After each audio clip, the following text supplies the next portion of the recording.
নিশ্চয়কৈ ৰাজদীপ চাওক গোটেই বিষয়টো যদি আপুনি চাই তেতিয়াহ'লে গম পাব যে ৰাজনীতিত সকলো সম্ভৱ গতিকে কোন মুহূৰ্তত সভাপতিলৈ যাব পাৰে বা কোন সভাপতি হ'ব পাৰে সেই কথা এতিয়াই নিশ্চিতভাৱে এটা কাৰণেই ক'ব নোৱাৰি ৰাজনীতিৰ শেষ পৰ্যায়লৈকে সকলো উলট-পালট হোৱাৰ পৰিৱেশ আমি ইতিমধ্যে দেখিছোঁ গতিকে কোন সময়ত কাৰ ভাগ্য ফুলে বা কোন পৰৱৰ্তী সভাপতি হয় সেই কথা এই মুহূৰ্তত নিশ্চিতভাৱে ক'ব পৰা নাযায় কিন্তু আজি যিহেতু অন্তিম এটা দিন আৰু আজিৰ দিনটোতে জল পটপট হ'ব যে কোনগৰাকী পৰৱৰ্তী সময়ত ৰাজ্যিক বিজেপিৰ সভাপতি হ'ব ইতিমধ্যে প্ৰায় 2 বজাৰ ভিতৰত আজি দিনৰ 2 বজাৰ ভিতৰত কেন্দ্ৰীয় যিসকল মন্ত্ৰী আহিব বা কেন্দ্ৰীয় যিসকল বিষয়ববীয়া আহিব সেই নিৰ্বাচনী বিষয়ববীয়াসকলে আহি ইয়াত তেওঁলোকে আলোচনা কৰিব আৰু বিশেষকৈ এটা কথা আপুনি উল্লেখ কৰিছে যে প্ৰাক্তন ৰাজ্যিক বিজেপিৰ যিসকল সভাপতি আছিলে সেইসকলক আজি নিমন্ত্ৰণ কৰা হৈছে আৰু সেইসকল আহিব আহি সকলোৱে মিলি এটা আলোচনাত বহি সৰ্বসন্মতভাৱে যিগৰাকী ব্যক্তিৰ নাম আচলতে তেওঁলোকে প্ৰস্তাৱ দাখিল কৰি বা তেওঁ যিগৰাকী ব্যক্তি সমৰ্থনত আহিব সকলোৰে মত লৈ সেইগৰাকী ব্যক্তিয়ে কিন্তু মনোনয়ন এটা আনুষ্ঠানিকতাৰ বাবেহে মনোনয়ন দাখিল কৰিব আৰু তেওঁই পৰৱৰ্তী ৰাজ্যিক সভাপতি হ'ব আৰু আজি যেহেতু দিনৰ 2 বজাৰ ভিতৰত এই সকলোবোৰ কাম হ'ব তাৰ পিছত পৰৱৰ্তী সময় অৰ্থাৎ সন্ধিয়া 7 মান বজালৈ কেন্দ্ৰীয় মন্ত্ৰী গজেন্দ্ৰ সিং শেখাৱত আহিব আৰু সেই মন্ত্ৰীগৰাকী অহাৰ পৰৱৰ্তী সময়ছোৱাতে মনোনয়ন দাখিল কৰা হ'ব আৰু তাৰ পৰৱৰ্তী পূৰ্বতে 2 বজাৰ ভিতৰত সকলোবোৰ আলোচনা হ'ব গতিকে আলোচনাৰ অন্তত কোনগৰাকী ব্যক্তিৰ নাম আচলতে চৰ্চাত থকা এই 4গৰাকী ব্যক্তিৰ ভিতৰত কোনগৰাকী ব্যক্তিৰ সমৰ্থনত আহে বা কোনগৰাকী ব্যক্তিক সেই কেন্দ্ৰীয় নেতৃত্বই আলোচনা কৰি পেলাই পৰৱৰ্তী ৰাজ্যিক বিজেপিৰ সভাপতি হিচাপে মনোনীত কৰিব সেই কথা কিন্তু এতিয়াই ক'ব পৰা নাযায় তথাপিও আপুনি এটা কথা উল্লেখ কৰিছে যে ৰামেশ্বৰ তেলীৰ নাম যথেষ্ট চৰ্চাত আছে ৰামেশ্বৰ তেলীৰ সমান্তৰালকৈ এই সময়ছোৱাত কিন্তু ভৱেশ কলিতাৰ নামো যথেষ্ট চৰ্চাত আছে ঠিক সমান্তৰালকৈ আপুনি দাদা ব্ৰিগেডৰ কথা কৈছে পল্লৱ লোচন দাস পৰৱৰ্তী সভাপতি হ'ব নেকি তাক লৈ যথেষ্ট চৰ্চা চলিছে কাৰণ মুখ্যমন্ত্ৰীৰ অতি ঘনিষ্ঠ বুলি এই ধৰণৰ এটা কথা ওলাই থাকে চৰ্চা হয় গতিকে এই চৰ্চাৰ মাজত মুখ্যমন্ত্ৰীৰ ঘনিষ্ঠতাৰ বাবে বা অন্যান্য কিছু কথাৰ বাবে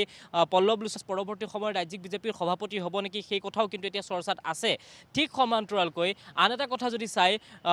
বৰ্তমান সময়ৰ মন্ত্ৰী ৰঞ্জিত দাস পূৰ্বতেও তেওঁ ৰাজ্যিক বিজেপিৰ সভাপতি আছিল পূৰ্বৰ দায়িত্ব পালন কৰিছিল গতিকে পুনৰ এবাৰ তেওঁকো দায়িত্ব দিয়া হ'ব নেকি এনেকুৱা ধৰণৰ কথাও চৰ্চা চলিছে কাৰণ ৰঞ্জিত দাসৰ সেই অভিজ্ঞতা আছে বা সেই অভিজ্ঞতাৰে তেওঁ পুষ্ট আৰু ঠিক সমান্তৰালকৈ মন্ত্ৰিত্বৰ দায়িত্বও লাভ কৰি তেওঁ মন্ত্ৰিত্বৰ কাৰ্যকালো চম্ভালি আছে এই সময়ছোৱাত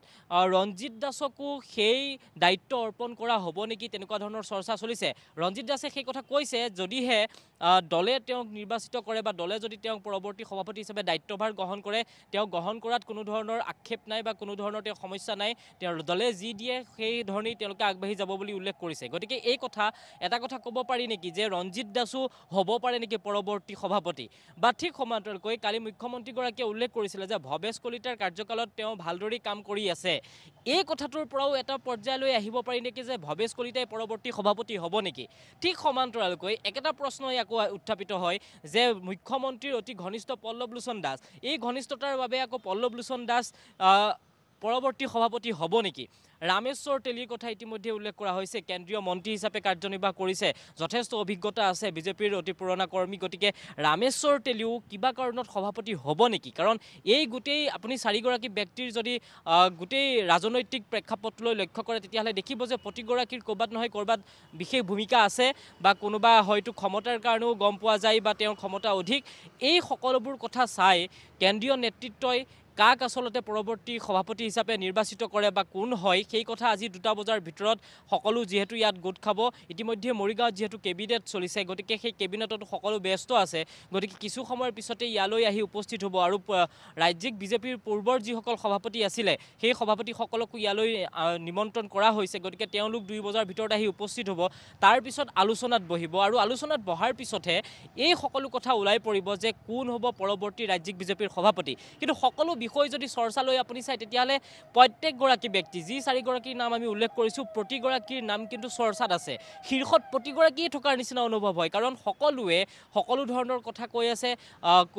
ইজন যদি হয় তেতিয়াহ'লে আনজন কিয় হ'ব নোৱাৰে এনেকুৱা ধৰণৰ প্ৰশ্ন উত্থাপিত হয় গতিকে কিছু সময়ৰ পিছত সেই সকলোবোৰ কথা গম পোৱা যাব আৰু ৰাজ্যিক বিজেপিৰ আপুনি কাৰ্যালয়লৈ এতিয়া চাব পাৰে ইজনৰ পিছত সিজনকৈ এতিয়া ব্যক্তি আহি আছে নেতা তেওঁলোকৰ আহিছে এইসকল অহাৰ পৰৱৰ্তী সময়ছোৱাতে আমি গম পাম যে প্ৰকৃতাৰ্থত ইয়াৰ পৰৱৰ্তী কাৰ্যসূচী কি হ'ব বা কেনেধৰণে আগবাঢ়ি যাব গতিকে আপুনি বিজেপিৰ ভিতৰ কাৰ্যালয়ৰ ভিতৰচোৱাত গম পাম আমি যে কেনেধৰণে তেওঁলোকে এতিয়া আগবাঢ়িছে আৰু কাৰণ কিছু সময়ৰ পিছতে আহি উপস্থিত হ'ব সকলো আৰু কিছু সময়ৰ পিছত উপস্থিত হোৱাৰ লগে লগে গম পোৱা যাব যে কি ধৰণে নিৰ্বাচন অনুষ্ঠিত হয়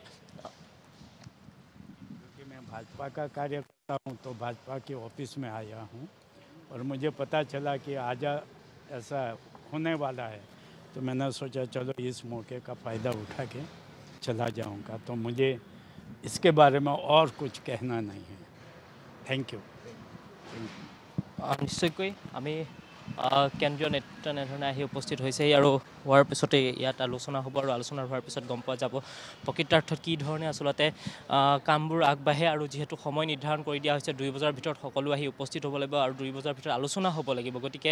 আৰু কিছু সময়ৰ পিছত এতিয়া যিহেতু 11টা বাজিছে আৰু পৰৱৰ্তী সময়ছোৱাত এই কথা আমি জনাই থাকিম যে কোন আহিব কোন কেনেধৰণে আহি ইয়াতে কেনেধৰণে পৰৱৰ্তী কাৰ্যসূচী চলি যাব গতিকে এই সকলোবোৰ কথা আমি দেখুৱাম কিন্তু এতিয়া বিজেপি কাৰ্যালয়লৈ আপুনি চালে গম পাব যে যথেষ্ট তৎপৰতা আৰম্ভ হৈছে আৰু এই তৎপৰতাৰ মাজতে ৰাজ্যিক বিজেপিৰ সভাপতি নিৰ্বাচনৰ যি প্ৰক্ৰিয়া আছে সেই প্ৰক্ৰিয়াৰে আগবাঢ়ি যাব আৰু বিশেষকৈ ৰাজ্যিক বিজেপিৰ সভাপতি নিৰ্বাচনৰ কাৰণে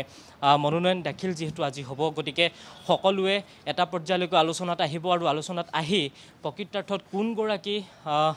সকলোৰ আলোচনাৰ অন্তত যিগৰাকী ব্যক্তিৰে এটা সৰ্বসন্মত লৈ আহিব তাৰপিছত সেইগৰাকীয়ে মনোনয়ন দাখিল কৰিব কেৱল আনুষ্ঠানিকতা হ'ব মনোনয়ন দাখিল এটা আনুষ্ঠানিকতা কৰিব আৰু আনুষ্ঠানিকতা কৰি সেইগৰাকী ব্যক্তিয়ে পৰৱৰ্তী সভাপতি হিচাপে নিৰ্বাচিত হ'ব ৰাজদীপ